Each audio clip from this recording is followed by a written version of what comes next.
Hello and welcome back to my channel. If you are new, my name is Tracy. I'm a licensed psychotherapist in private practice in the state of Massachusetts, and I focus mainly on treating trauma, so complex PTSD and dissociation, anxiety and depression, and a bunch of other disorders, but those are my specialties. In today's episode, we're going to be talking about what are some of my favorite books for psychology. Some of them are for clients that I recommend, and some of them are for therapists. And of course, this is just a really short list. There's so many books that I would recommend, but then I would be here all day. So let's get to it. Number one, because I work with a lot of trauma and dissociation, this is the gold standard book, in my opinion, for clients. It is a pretty thick book here, but the chapters are short. There's a lot of chapters. And it's coping with trauma if you have dissociative disorder.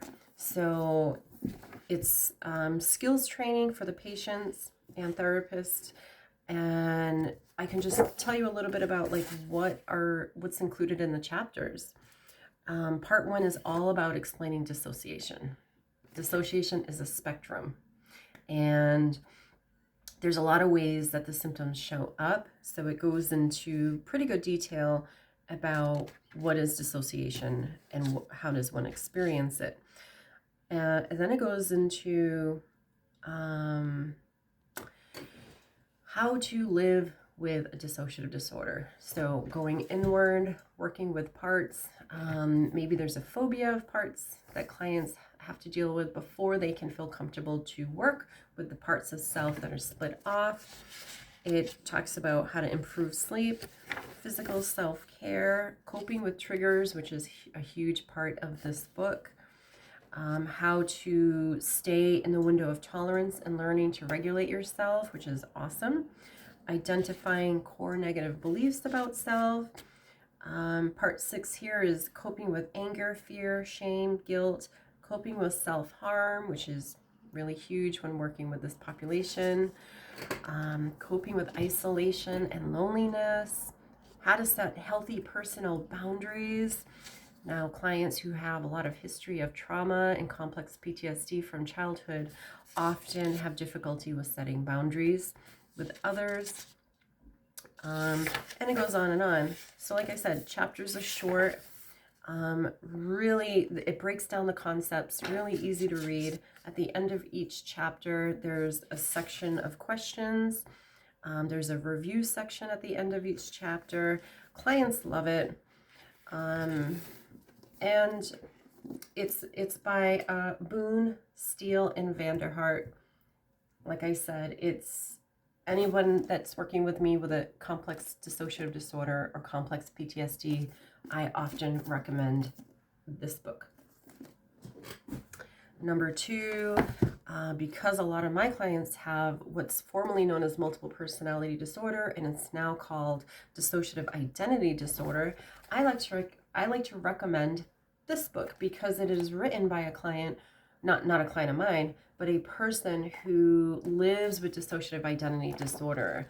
And I really liked the book. It talks about their condition from their perspective. It talks about what has helped them along the way in treatment.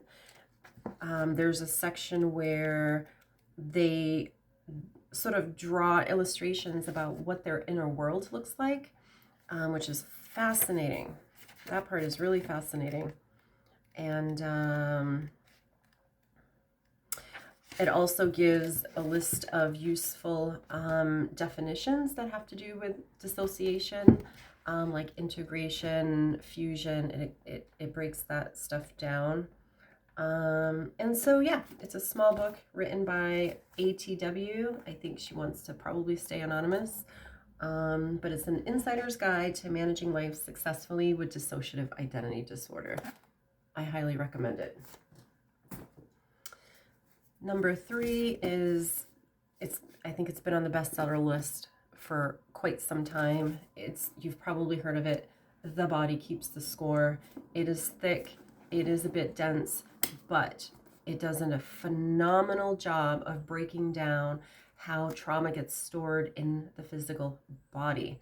and how the mind and body connection, it's all connected. It is not separate. It is all one. There are some case studies, so a little disclaimer. There might be some graphic case studies in there,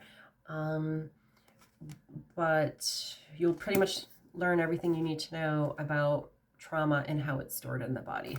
And it's written by Bessel van der Kolk. He's a medical doctor, and I recommend it. However, even for myself, I take it in doses. I refer to this book every once in a while because it's a lot to take in. But I would recommend it. And last but not least, this book here, I lost the cover somewhere along the way in my travels, but this is more for therapists who are trained in EMDR therapy. So I don't recommend this to clients, it's for the practitioners. But it's called EMDR in the Treatment of Adults Abused as Children, by Laura Parnell. And this is probably one of my favorite books because it breaks concepts down. Like, this is just a random page. As you can see, lots of highlights and notes because there's just so much powerful information in here. And just to give you a little snapshot of what this book is about, page 28 and 29 talks about defenses, repression, dissociation, flashbacks, nightmares, body memories, panic, and anxiety. And it does a beautiful job of tying into specific adverse experiences and the impact on the psyche, and also how it shows up in our responses. So our behaviors and our responses. And it was just written through a lens where, I don't know, it just captured my attention from start to finish. I love this book. I will never get rid of this book. It's awesome. Now, these are just 4 books. There's so many other books that I could recommend, but these are my top 4 favorite. And let me know what you think, and follow my channel if you like what you hear. I cover a wide range of topics, and it's called The Psychology Behind Human Behavior and anything related to psychology. So thanks for watching.